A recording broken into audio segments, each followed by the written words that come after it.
Anwar dia seorang penyerang, seorang striker. Ringgit dah nak sampai harga ramah ke RM5. Macam mana jalan tak popular yang Anwar pilih tadi, dan bagaimana pula dia menguruskan prestasi kewangan Malaysia ni? Membetulkan fakta, ini bukan yang terendah, sebab tahun 97 atau 98 ringgit kita pernah setinggi 4.88. Krisis COVID juga setinggi 4.75 ke 76. Ratu Naga ni biarlah budak-budak bawahan, cyber trooper yang pergi main.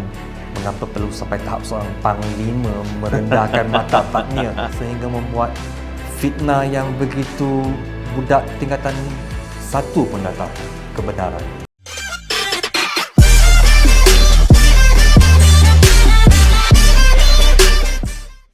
Bismillahirrahmanirrahim. Assalamualaikum warahmatullahi wabarakatuh.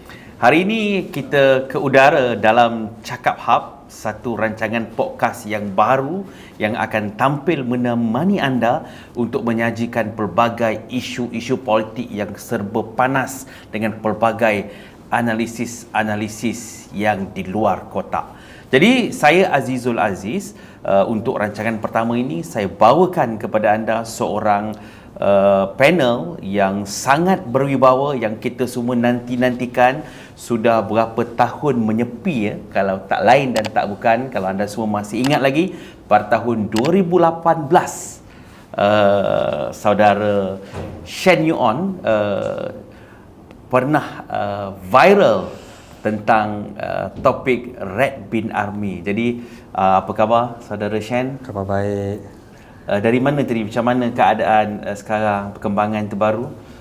Tak ada apa-apa benda, dah lama meninggalkan dunia politik. Bila dah lama meninggalkan dunia politik ni, yang kita nak korek, kita nak congkel ni, apa isu-isu panas ni. Jadi pertama sekali Shen, saya nak minta pandangan Shen, orang bukan Melayu, orang Cina. Apa pandangan sebenarnya terhadap perkembangan politik negara yang dipimpin oleh Datuk Seri Anwar Ibrahim, orang panggil sebagai PMX ni? Tentang Anwar Ibrahim ini, dia ada banyak sudut dan pandangan. Yang pertama, dia baru setahun memerintah. Okay, tak lama lagi. Itu yang pertama. Yang keduanya, dia memang ada kelebihan dan kekurangannya yang tersendiri. Sebab lazimnya setiap pemimpin tu memang ada yang baik, memang ada yang tidak baik lah. Itu yang kedua.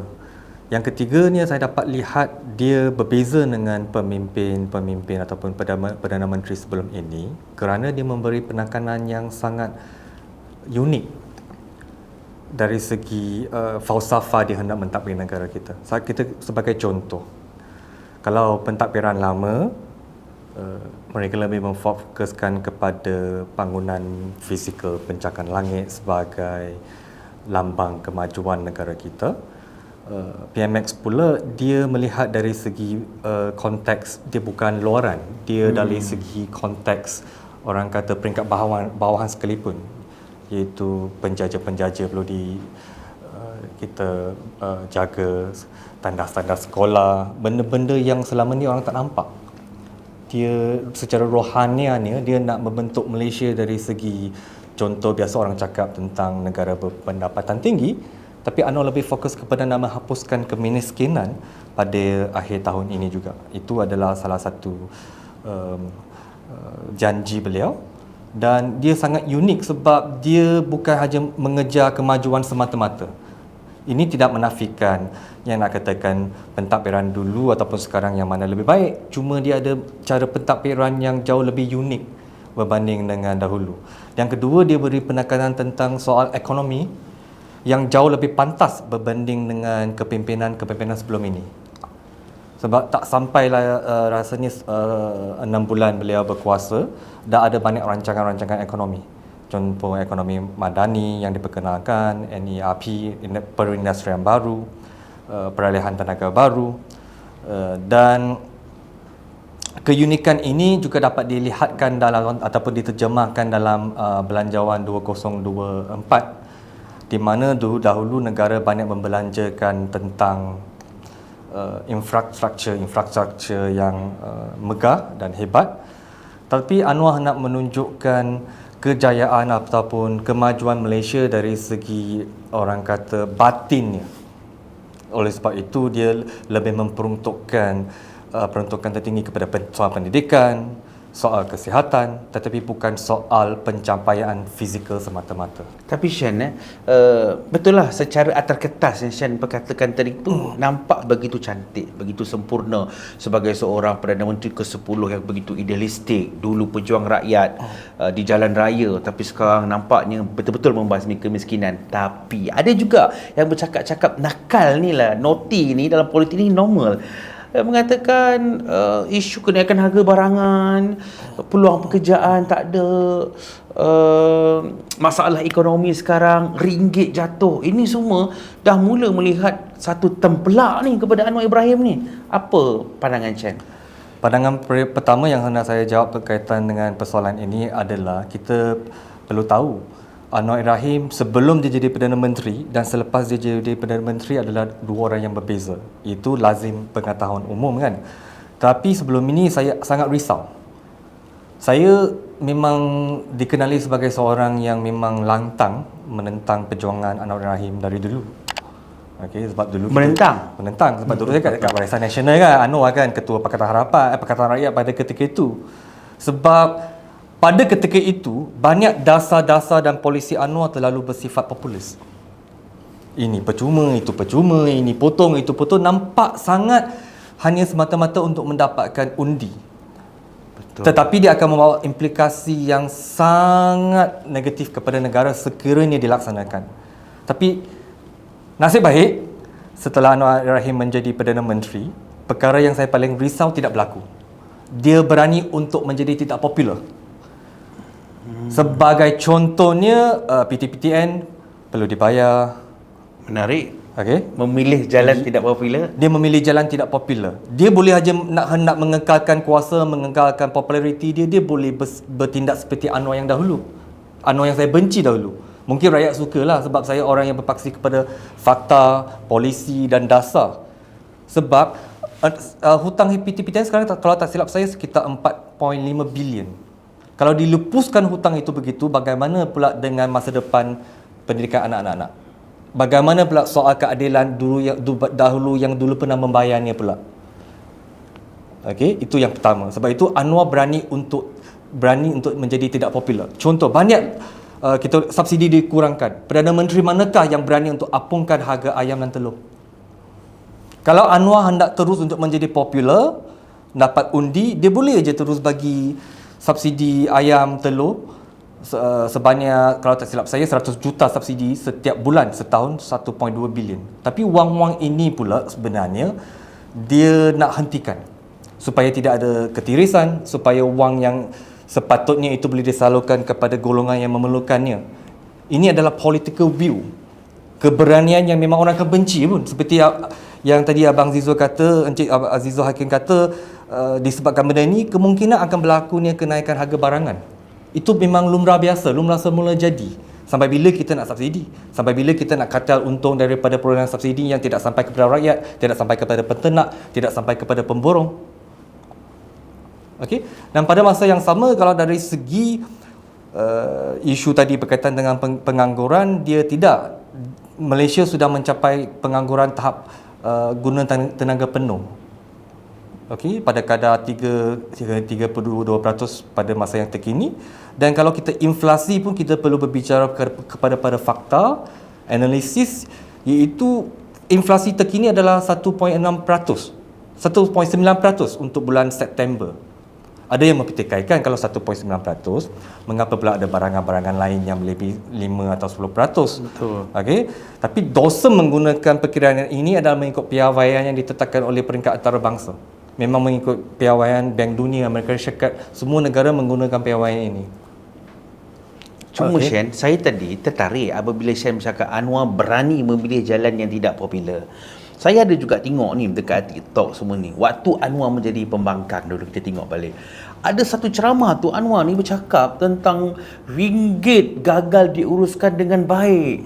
Sekarang ini Shen dalam agama lain lah, Mereka mengatakan ada satu konsep karma. Apa yang kita cakap akhirnya datang balik ni kepada Anwar. Sebab Anwar pernah bercakap tentang ringgit jatuh. Akhirnya sekarang dalam pimpinan dia, sampai Sanusi ni, Menteri Besar dah mula sindir. Ringgit dah nak sampai harga ramah ke RM5. Jadi macam mana jalan tak popular yang Anwar pilih tadi, dan bagaimana pula dia menguruskan prestasi kewangan Malaysia ni? Saya rasa ini adalah antara yang terendah dalam sejarah kalau kita nak bandingkan dengan dolar US. Yang pertama, untuk memperbetulkan fakta, ini bukan yang terendah. Sebab tahun 97 atau 98 ringgit kita pernah setinggi 4.88. Dan zaman sebelum ini, pada zaman krisis COVID juga setinggi 4.75 ke 76. So pada hari ini kita pun masih dalam keadaan 4.75, 76, 78. Itu adalah perkara yang biasa. Itu yang pertama. Yang kedua pula, ini pula lagi satu langkah yang orang kata luar biasa yang diambil oleh Perdana Menteri Anwar Ibrahim dalam isu menangani krisis mata kewangan. Saya bagi contoh. Okey. 90% ataupun 99% negara di dunia ini untuk mengekalkan nilai mata wang mereka, okey, mereka guna dua cara saja. Pertama, mereka menaikkan kadar OPR mereka. Okey. Yang kedua, mereka menggunakan reserve wang mereka sendiri untuk menambahkan ataupun memperkukuhkan mata wang mereka sendiri seperti negara Singapura. Ini merupakan satu sejenis kerugian juga dari segi perspektif yang berbeza. Okay. Yang ketiga, kita juga perlu lihat dari segi konteks di mana Anwar Ibrahim ini dia memilih untuk sekali lagi menjadi tidak popular. Mengapa? Anwar boleh saja mengikut rentak 99% negara-negara lain untuk menaikkan kadar OPR. Sebab kadar OPR di negara Amerika Syarikat dah sampai 5.5 dah. Betul. Malaysia baru 3. Okey, itu pun dalam sejarah semasa Anwar Ibrahim mengambil alih, dia naikkan sekali. Berbanding dulu sebelum ni naik 4 kali. Okey. So, Tuan Azizul, senang saja saya nak tanya. Jika kamu contohlah, kamu ada 100,000 pada hari ini, kamu nak letak wang kamu dalam bank yang memiliki simpanan tetap beri kadar faedah 5.5% ataupun 3%? Mestilah saya pilih yang lebih tinggi. Mestilah 5.5%. Disebabkan itu nilai Malaysia tidak dapat mengukuh berbanding dengan dolar Amerika. Itu yang fakta yang pertama. Fakta yang kedua, ini adalah ancaman-ancaman awal. Betul, setuju. Ancaman-ancaman awal daripada pihak barat apabila Perdana Menteri Anwar sekali lagi dia bertindak di luar kebiasaan untuk menjadi salah seorang pemimpin utama di dunia ini yang bangkit mengatakan kita hendak membuat de-dolarisasi. Apa tu? De-dolarisasi. Maksudnya tidak hendak bergantung kepada US dollar lagi. Okey. Ini adalah satu kenyataan, satu dasar, satu polisi, satu perjuangan yang amat berani. Sebab dulu Muhammad Gaddafi dibunuh disebabkan dia dah buat langkah de-dolarisasi. De-dolarisasi. Yes, tidak hendak bergantung kepada US dollar. Maksudnya sebelum ni kita terpaksa segala perdagangan, jual beli ke, ekspor import ke, segala-galanya kita perlu berdagang dalam dolar USD. So Perdana Menteri Anwar dalam langkah terbaharunya dia sudah membuat perancangan dengan negara-negara tertentu. Dia bermula dengan negara China, Thailand, Indonesia dan Singapura untuk berdagang dalam mata wang tempatan kita sendiri. Itu adalah langkah pertama. Yang kedua, beliau sedang kini dalam proses untuk mempertimbangkan tentang penggunaan dinar sebagai reserve negara. Ini adalah perkara yang sangat-sangat berani, yang memang di luar kebiasaan. Sebab siapakah kita untuk berani menantang kuasa besar dunia, kan? Sebab itu negara barat memang akan bertindak balas Okey, Dan maknanya ini adalah sebagai satu konspirasi barat juga untuk menjatuhkan imej ataupun prestasi mata wang Malaysia. Tapi apa yang Shan katakan ni, saya ada satu soalan cepumah kepada saudara Shan. Berapa rating pemerintahan dan pentadbiran Anwar Ibrahim kalau kita tengok secara pro and con? Berapa rating, kalau kita bagi 5 bintang, berapa bintang Shan bagi kepada PMX? Mungkin dua bintang setengah kot. 2 bintang setengah. Tapi kenapa analisis tadi nampak pro kepada Anwar, tetapi dalam penilaian itu nampak saya tidak nampak pro kepada Anwar, tetapi mungkin secara kebetulan dasar dan polisi dia yang terkini adalah mengikut perjuangan peribadi saya. Faham. Contoh, dalam isu PTPTN, saya memang tak setujulah kalau nak populis, nak hapuskan tak perlu bayar hutang. Kita tak boleh nak mengamalkan budaya yang tak membayar hutang. Contoh, dalam isu subsidi ini saya juga tidak setuju dibazirkan kepada kata-kata dan segolongan saja yang kaya.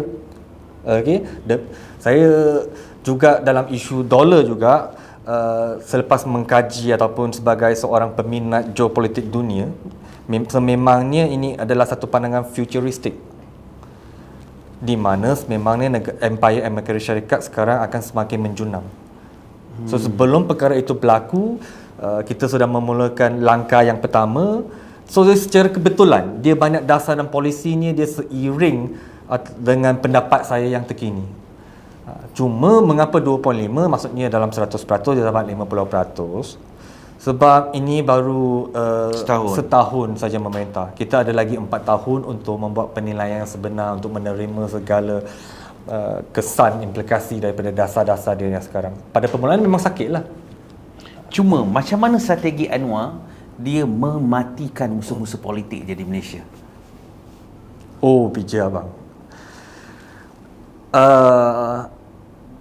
Ini bukan soal saya sokong Anwar ke anti Anwar, sebab sekarang kita nak masuk bab yang menjurus ataupun fokus kepada strategi dan taktik sahaja. Saya melihat analisis peribadi saya lah, Anwar merupakan seorang pemimpin kerajaan yang pada pandangan peribadi saya,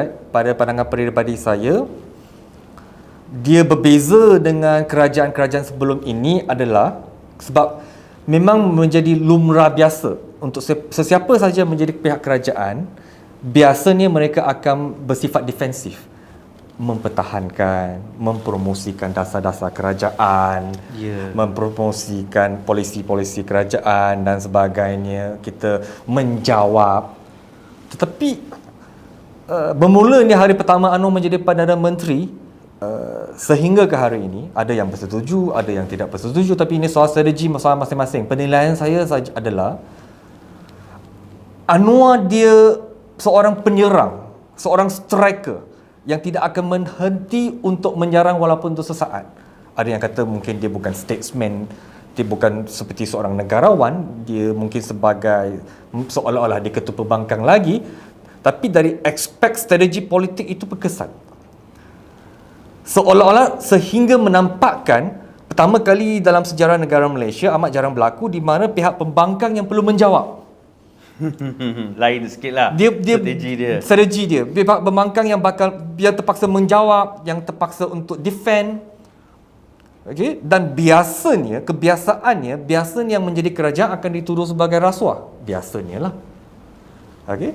Tapi sejak Anwar menjadi Perdana Menteri, dia macam di luar ortodoks politik, di mana perspektif ataupun naratif, persepsi sekarang PN pun rasuah, pembangkang pun rasuah, mereka pun kotor sakau, benar atau tidak itu isu yang berbeza. Tapi permainan politik serangan-serangan yang untuk membina persepsi sedemikian adalah amat-amat berbahaya sekali. Lebih-lebih lagi, ni saya nak tambah sikit, apabila 2 orang ahli parlimen daripada Kuala Kangsar dan juga Labuan ni dah mengumumkan sokongan kepada Anwar Ibrahim, apa permainan sebenarnya dalam percaturan politik ini apabila kita dah ada akta lompat parti tapi tiba-tiba ada pula sokongan berbelah bagi macam ini? Dia ada beberapa versi. Pada versi pendapat peribadi saya pula adil. Saya sebenarnya tidak bersetuju dengan sokongan ini kan, sebab kalau kita nak melompat ataupun bertukar sokongan, itu bukan, pada pendapat peribadi saya, bukannya sesuatu yang wajar dilakukan. Cuma dalam konteks politik dia ada dua segi. Okey. Dari segi analisis dalam kalangan Perikatan Nasional sendiri, kita dapat melihat bahawa sudah berlakunya mungkin sedikit out of control ataupun mungkin perpecahan. Wajar atau tidak Muhyiddin mundur? Bagi saya wajar untuk Muhyiddin berundur disebabkan saya memiliki peminat lain lah. Ini adalah faktor peribadi sebab Idola saya idola lain, bukan idola, tapi saya merasakan saya lebih suka gaya kepimpinan, sama ada Datuk Hamzah maupun Azmi Ali untuk menggantikan tempat Muhyiddin. Sebab bagi saya Muhyiddin ni macam Pak La, lembab, dia bukan style yang saya suka lah. Tak, maksud dia tak bagus, cuma dia bukan pemimpin yang sesuai gaya dia dengan saya. Okey, situasi ahli parlimen melompat, berhijrah, memberi sokongan kepada pihak lawan ini, Datuk Seri Dr. Ahmad Zahid Hamidi, Presiden UMNO juga pernah berdepan situasi ini ketika menjadi Ketua Bangkang. Ketika berada sebagai posisi pembangkang. Kalau kita letak sebelah-sebelah, Muhyiddin pernah baru alami, Zahid dah lama alami. Siapa yang nampak lebih kaliber berdepan dengan serangan dan ancaman macam ni? Zahid ataupun Muhyiddin? Yang ini saya perlu jelaskan sekali lagi. Okey. Fakta-fakta, pendapat peribadi lah. Tapi kalau secara peribadinya, saya memang seorang yang anti Zahid. Saya tak suka Zahid. Okey. Saya tak katalah dia jahat ke salah. Ini cuma setiap orang kan ada selera masing-masing. Dia bukan gaya kepimpinan yang saya suka. Tapi kalau dari segi perbandingan antara Muhyiddin dengan Zahid, khususnya dalam isu berhadapan tentang akta lompat parti ini, bukan akta lompat parti, untuk ahli parlimen parti sendiri yang keluar melompat itu, saya perlu beri kredit lah kepada Zahid sebab dia jauh lebih tegas. Ibaratkan seekor harimau yang orang tak berani nak keluar pun sekalipun. Okey, dia berani untuk mengikat kamu dengan perjanjian-perjanjian tertentu. Aku janji. Dia memiliki ketabahan dalam menangani isu ini, dan dia cepat bertindak balas untuk membuat kenyataan umum. Kalau contoh macam Muhyiddin, dua orang ahli parlimen ni dah keluar sampai sekarang, tidak pernah ada kenyataan umum, tidak ada suara. Bahkan tidak ada serangan kepada kerajaan pun. Kalau nak kata, contoh je lah kan dalam politik, pihak kerajaan Mangini merasuah ke, contoh aja, merasuah ke, mengugut ke, mengancam ahli parlimen kita. Benda-benda ni tidak kedengaran dari pihak Muhyiddin. Kalau Zahid di posisi Muhyiddin, tak kisahlah betul kata betul, dah kena serang dah. So dalam isu ini, Zahid memang lebih tegas. Betul, sebab pandangan saya pula melihat bahawa Zahid ini, orang Melayu melihat dia ada satu kehebatan, dia boleh tukar daripada pembangkang boleh jadi kerajaan. Itu bukan senang-senang kerana dia adalah satu-satunya Presiden UMNO, bukan Perdana Menteri, bukan timbalan Perdana Menteri pun pada asalnya, tapi dia boleh gugat kerajaan dan dia boleh masuk dalam kerajaan. Tu saya rasa itu adalah sejarah baru politik yang dicipta oleh Zaid Hamidi. Jadi Shen, sekarang ini kita tahu mana-mana rata-rata dunia di social media, di TikTok, di Instagram, di Facebook, semua bercerita tentang kekejaman ataupun pembantaian di luar peri kemanusiaan seperti mana yang berlaku di bumi Gaza, di Palestin.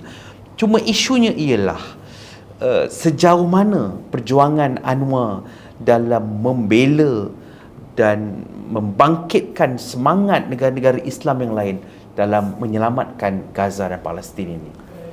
Saya melihat dia sekali lagi membuat sesuatu yang di luar kebiasaan tradisi. Kenapa pula? Sebab negara manakah, tak kisahlah dalam dunia ke ataupun dalam sejarah negara Malaysia, untuk memperjuangkan nasib-nasib ataupun sumbangan kepada negara Palestin, dia dibentangkan dalam belanjawan utama official negara itu sendiri. Betul, setuju. 100 juta. Tak pernah dalam mana-mana Dalam parlimen, negara.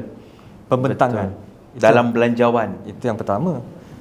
Yang kedua adalah dalam dunia ini banyak orang buat demonstrasi, tunjuk perasaan di hadapan embassy, jalan dan sebagainya. Saya nampak keunikan dia untuk mengumpulkan dalam stadium. Sesuatu yang kalau tidak silap saya, dalam pemerhatian saya tidak pernah berlaku. Dia merupakan sesuatu yang di luar kebiasaan sekali lagi. Betul.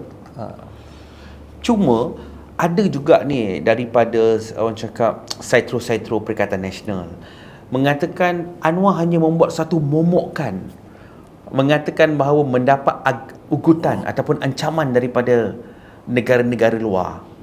Apa komen saudara Shan? Dia ada dua perspektif. Sebab sampai hari ini Anwar sendiri tidak mengatakan apakah ancaman yang diterima oleh dia, tapi menurut beliau dia adalah daripada MP negara barat dan sebagainya. Cuma kalau mengikut analisis saya, dia ada bibit-bibit ancaman halus dah melalui kenyataan-kenyataan rasmi dan umum. Sebagai contohnya, Duta Amerika Syarikat di Malaysia, Dato' Nazri Aziz, seorang bekas idola saya juga, sudah mengeluarkan kenyataan bahawa pihak Washington melalui Jabatan Amerika Syarikat menghubunginya dan meluahkan rasa ketidakpuasan hati Malaysia yang terlalu keras mempertahankan Palestin dalam isu ini. Antara Anwar dan Mahdi, di mata Shan, siapa yang lebih pro Palestin? Bagi saya, dia seolah-olah kita terpaksa memilih tangan kanan atau tangan kiri, yang mana tangan kita. Itu yang pertama. Tapi yang kedua, jawapan saya adalah setiap dua tokoh ini adalah juga pejuang Palestin. Dia seiring, selandas, cuma cara dan pendekatan mereka berbeza. Betul. Sebagai seorang sosok besar, Anwar ini banyak dikabarkan adalah seorang pemimpin Islam daripada Timur yang akan mengepalai kebangkitan Islam. Yang ini kita nampak yang berlegar dalam TikTok, dalam social media semua. Cuma tidak ada pemimpin yang sempurna. Tidak ada yang perfect.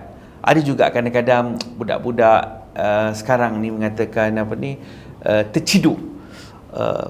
Benar ke program sambutan solidariti Palestin di sekolah-sekolah ini fumble ataupun ada nampak kelemahan daripada aspek tata urus apabila ada satu pertunjukan senjata dibawa masuk ke sekolah, dan apa pandangan Shan terhadap perkara ini? Secara peribadinya, saya memang menentanglah acara-acara yang berbentuk fizikal, berbentuk ada sedikit unsur-unsur kekanasan kepada anak-anak atau pelajar-pelajar di sekolah. Cuma masalahnya adalah rakyat Malaysia ni kini sekarang sedang sibuk berpolitik.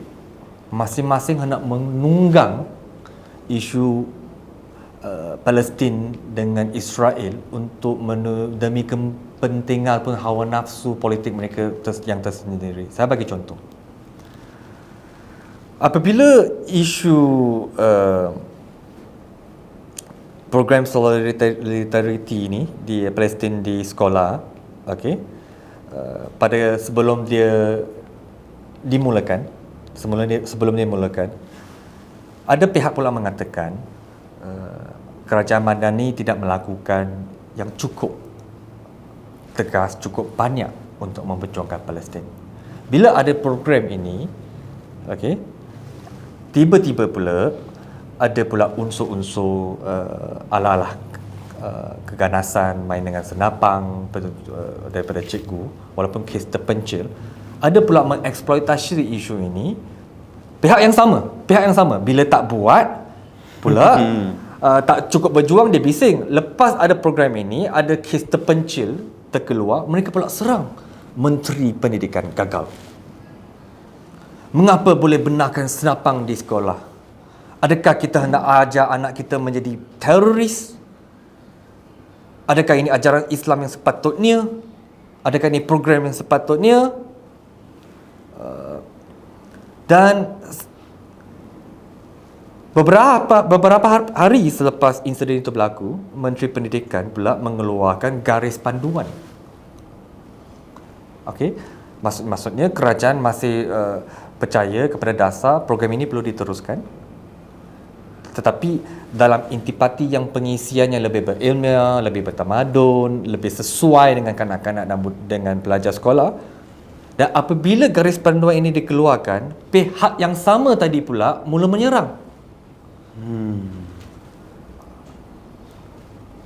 Menyerang pula kata, disebabkan ada garis panduan, maka kerajaan kita pada hari ini dituduh kononnya pro-Israel. Ya, itulah naratif yang sedang berlega Bawa senjata tak boleh. Sekarang melarang bawa senjata pun nak diserang. Saya kata setiap orang nak menunggang isu ini demi kepentingan politik mereka sendiri. Betul. Tapi yang sekarang ni berlega dalam TikTok dikatakan apabila spanduk-spanduk seperti menghina Benjamin Netanyahu tidak dibenarkan dibawa masuk, mengutuk Israel, memijak bendera Israel, itu perkara tersebut tidak dibenarkan dalam demonstrasi tersebut. Dah mula ada naratif bahawa kerajaan hari ini adalah sebenarnya pro kepada Israel. Misalnya Ratu Naga yang dah dipanggil semalam ke Bukit Aman menunjukkan gambar Dr. Wan Azizah bersama dengan isteri Perdana Menteri Israel. Jadi naratif ini sebenarnya yang sedang dimainkan, sedangkan Anwar ini adalah hero kepada Islam, pejuang kepada Islam, tapi mereka cuba meletakkan seolah-olah kerajaan hari ini pro kepada Israel. Dan ada pula satu himpunan yang berpisah dengan Anwar di depan kedutaan Amerika Syarikat yang diketuai oleh Haji Hadi, dikatakan ribut sehingga bendera Palestin tu berkibar itu sebagai satu kuasa karamah tanpa Haji Hadi ni sebagai pejuang Islam. Apa komen saudara Shen tentang Haji Hadi dalam isu ini? Setuju dan tidak bersetuju. Sebab saya tidak hendak memanding-mandingkan ini perhimpunan Anwar, ini perhimpunan Hadi, ini perhimpunan PAS, ini perhimpunan PKR. Dalam isu yang berkaitan tentang kemanusiaan sejagat itu, kita tidak perlu beza-bezakan. Pada pendapat peribadi saya, perhimpunan Anwar di Stadium Azanta itu sebenarnya bukan perhimpunan Anwar pun. Itu bukan perhimpunan Kerajaan Madani. Itu menarik, bukan perhimpunan Anwar. Saya setuju. Itu bukan perhimpunan Pakatan Harapan, itu bukan perhimpunan Barisan Nasional, itu bukan perhimpunan Kerajaan Perpaduan. Itu adalah perhimpunan negara Malaysia. Itu yang pertama. So bila kita ada perhimpunan yang melambangkan kedaulatan ataupun kesungguhan sesebuah negara itu dalam memperjuangkan nasib Palestin itu, mengapa pula parti-parti politik lain itu tidak boleh turut bersama pada malam itu? Dan apa beza perhimpunan Hadi dengan perhimpunan yang saya ibaratkan sebagai perhimpunan negara adalah pada malam itu juga dalam Stadium Azanta itu kita ada penceramah yang berbangsa Kristian, berbangsa Buddha, ada Cina, ada pelbagai kaum, ada pelbagai wakil. Ini yang melambangkan kemasmukan Malaysia itu. Kita bersifat inklusif dalam memperjuangkan isu kemanusiaan sejagat. Berbanding dengan satu lagi pihak yang terlalu bersifat inklusif, yang bersifat eksklusif, terlalu eksklusif, seolah-olah golongan tertentu saja yang layak untuk memperjuangkan isu Palestin. Orang lain kalau memperjuangkan itu adalah menunggang agama, mendapat populariti, berlakon, tidak cukup orang kata tegas dan sebagainya. Tapi kalau mereka buat, itu adalah kejayaan terbesar mereka. Kita tidak patut ada pertandingan seolah-olah perhimpunan siapa lebih baik. Kita jangan lupa krisis yang berlaku di negara Palestin kini adalah disebabkan oleh perpecahan umat Islam yang tidak bersatu. Di negara Timur Tengah itu ada 400 juta negara Islam dan rakyat manusia populasi agama Islam yang penganut Islam, dia berpecah. So adakah sekarang kita nak bawa mesej lambang perpecahan dalam negara Malaysia itu? Kalau dalam isu kemanusiaan sejagat ini kita juga tidak boleh bersatu, maksudnya ahli-ahli politik ini kita semua hipokrit. Betul. Saya tamatkan isu Palestin ini dengan satu soalan. Persepsi Hamas yang mula mengebom Israel, adakah sebenarnya yang menjadi punca ini adalah Hamas sendiri mencari nahas sehingga ramai orang awam terkorban, atau bagaimana di pandangan kacamata Shen? Pada kacamata saya, dia terdapat beberapa teori yang berbeza lah. Pertama, kita boleh lihat dari sudut Hamas ni sebenarnya dah lama bersedia. Sudah lama? Bersedia. Okay. Dia dah tahu kalau dia menyerang pada 7 Oktober hari itu, 2023, dia memang akan mendapat tindak balas daripada negara Israel. So, adakah mungkin Hamas sebenarnya sudah secara berselindung di belakang takbir, dah bekerjasama dengan Hezbollah, Iran, Russia untuk mencetuskan serangan ini, dan selepasnya mereka mungkin ada perangkap-perangkap peperangan mereka yang tersendiri. Sebagai contohnya sekarang Israel hendak masuk Jalan darat kan. Tapi adakah ini mungkin satu perangkap? Sebab bila Israel nak masuk sekarang jalan darat tu, okey, pejuang-pejuang Hamas ni dah lama dah sediakan terowong-terowong mana perang gerila mereka. Itu yang pertama. Yang kedua, adakah ini adalah untuk perang naratif? Ini kali ini sangat bijak sebab selama ini saya tahu kita kena bersifat global dalam pemikiran kita. Kalau sebagai seorang rakyat Malaysia, dari sudut pandangan perspektif orang Islam, memang secara automatik Israel itu Zionis, Israel itu jahat. Tapi kalau naratif dunia yang dikuasai oleh kuasa-kuasa barat, biasa naratif dia berbeza. Dia kata Hamas teroris, Hamas yang jahat. Tapi kali ini, adakah Israel sebenarnya sudah memasuk perangkap Hamas apabila sebelum perang sebenar, siapa kalah menang belum lagi ditentukan, perang naratif semakin tidak menyebelahi Israel. Yes. Apabila mereka sekarang lebih dilihat sebagai seorang pembuli, mereka lihat sebagai tidak mahu menyelamatkan refugi mereka yang tersendiri, mereka mengembom hospital, masjid, gereja. So pertama kali dalam sejarah yang saya hidup selama 30 lebih tahun ni, melihat seolah-olah pada saat ini Israel macam semakin hilang ataupun kalah dari segi perang naratif dunia. Benar.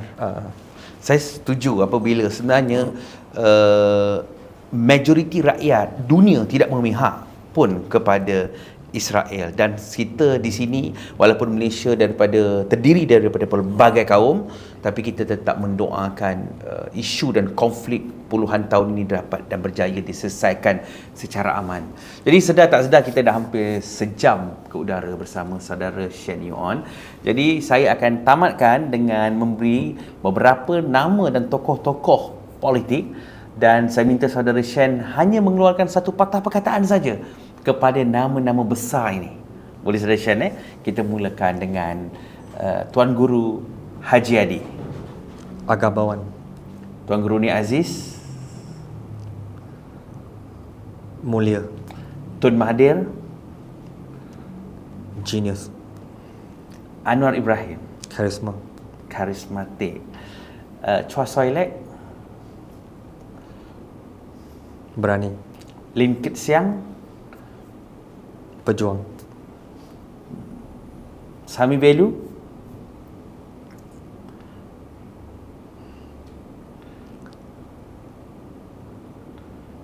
Legenda. Dan akhir sekali, Dr. Wan Azizah. Sopan. Okey, kita dah tahu salah satu patah perkataan ni untuk pemimpin-pemimpin besar di Malaysia. Jadi itulah orang cakap satu patah perkataan ni dia lebih ikhlas untuk menguraikan personality politik ni. Minta hanya 1 minit lah sebab tadi ada satu soalan yang belum terjawab. Okay. Kebetulan juga diakhiri dengan Wan Azizah. Yeah. pada pendapat peribadi saya, ketepikanlah politik-politik yang gutter politics. Ratu Naga ni dia memanglah ketua social media. Saya tahu itu sebahagian daripada kerja dia. Setiap orang ada rezeki masing-masing, ada tugas masing-masing. Yang itu tak ada masalah, tak ada hal.